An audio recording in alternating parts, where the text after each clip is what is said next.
It's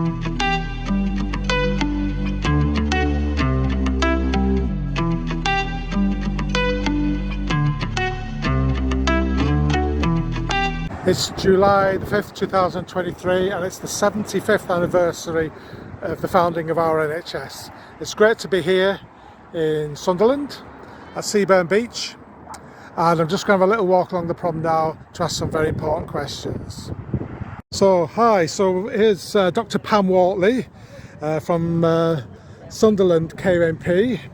And Pam, so what do we need to do to make sure the NHS reaches a 100th birthday? You need to start telling the truth so that people understand that there's no cheap way of doing it. We need to put money in, and there is money.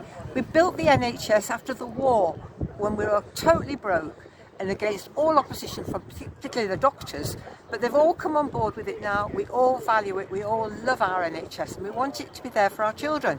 So we need to tell the politicians to put the money in. There's plenty of wealth in this country, and there's always plenty of money for wars, of course, but let's tax the rich. Let's get rid of the non-dom status, for example, simple things like that. It won't bother most people, and there will then be enough money to pay for it. Hi, Helen. Hi. Polls tell us that 80% of the British public still believe that the NHS should be funded from taxation and free at the point of need.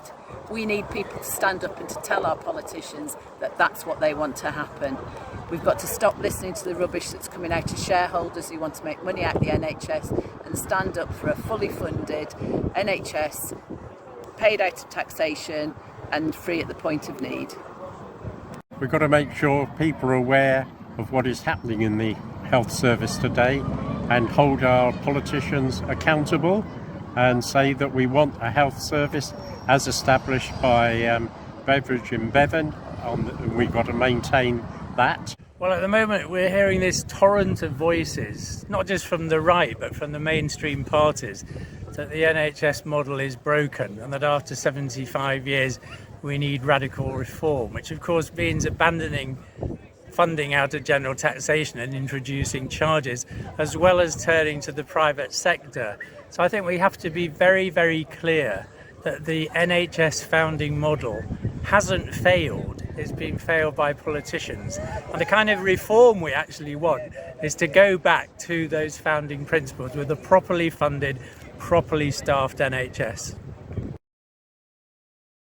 We've got to kick out privatisation, which is not more efficient, which just sucks resources out of the NHS, which could be used for services for people and communities. And we need to return to those founding principles of the NHS of 75 years ago, that, you know, healthcare is a right. Healthcare should be about people and not profit. You know, we need a universal health service, a fully integrated healthcare service that's there for everybody. Thanks. Is that people should fight to save their local services, because that, and keep those campaigns going to save their local services, because that's really important for the future of our NHS in the area. And yes, if we keep the fight up, then we will have an NHS. Help people understand what the word public versus private means, and this is about the understanding of what privatisation actually means. And it's key.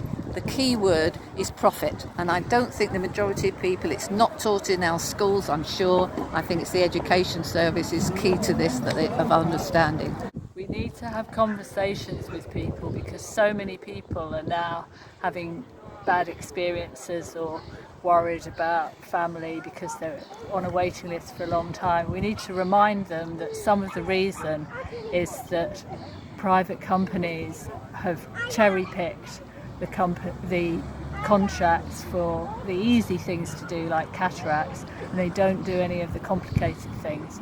The NHS trains people. We need to remember that under COVID, we not only vaccinated our population quicker because of the NHS, but we also produced groundbreaking research on treatment, which was only possible because every person in the country was actually under the NHS.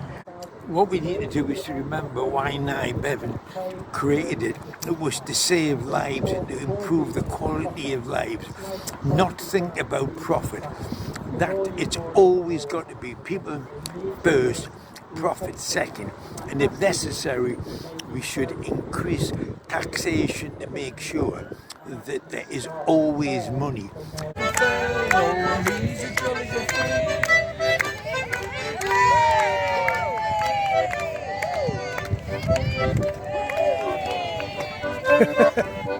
Hey!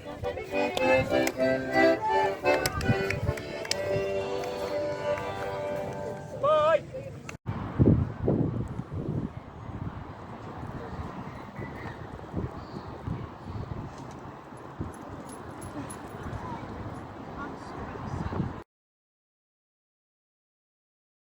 So it's great to have Professor Allyson Pollock here at the SH event on the eve before the Durham Gala. So Professor Pollock, I'm asking everyone, what do we need to do for the NHS to get to 100?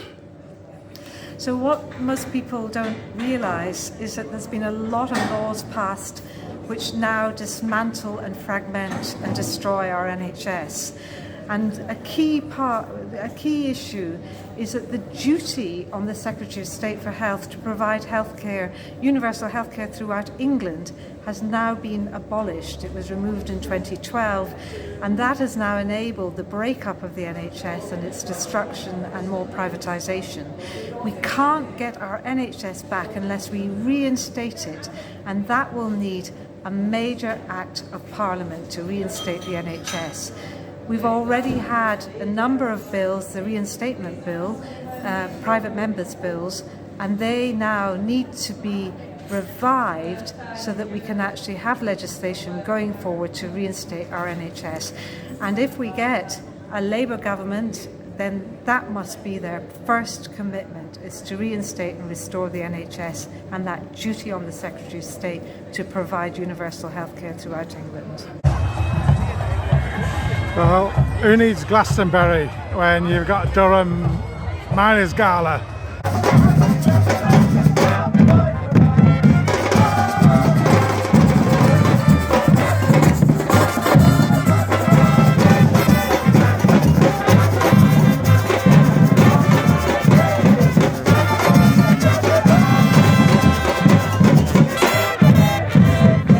So Mark, what do we need to do to get the NHS to 100? Well, very good question. One of the things we know is going to happen is in the next 18 months there has to be a general election.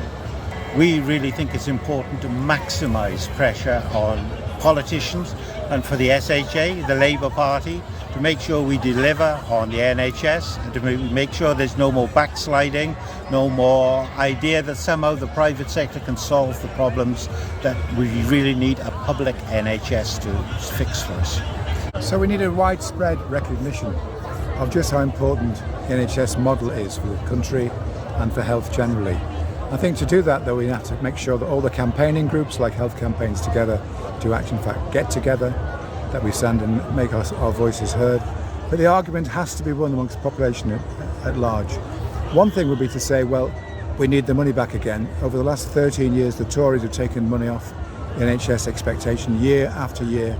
They've created a crisis. So yeah, we want a good new model rather than a McFadden model, and we need the money to fund it. Most people do want to keep our NHS public, but what we need is a government that is absolutely committed to 100% fully funding the NHS and getting rid of any privatisation that's in the NHS, because that is just destroying it bit by bit. We need a fully funded and completely public NHS. We've been focusing on supporting the health worker unions, because if there's a victory for all the health worker unions in their struggle for better pay, that will help to retain staff, which is one of the most important issues facing the NHS. The other thing is to demand emergency funding. We need a mass movement that demands emergency funding to maintain the NHS and to ensure that it stays within the public sector, so kick the privateers out.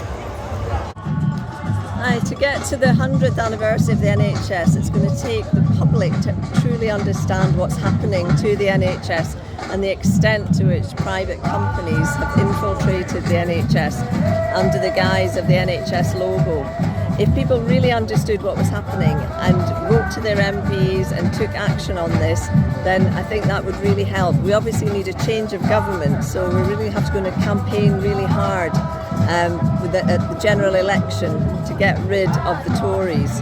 And we also know that the Lib Dems voted in the Health and Social Care Act in 2012. So we need to look at the parties and see who we can actually trust to bring the NHS into the future.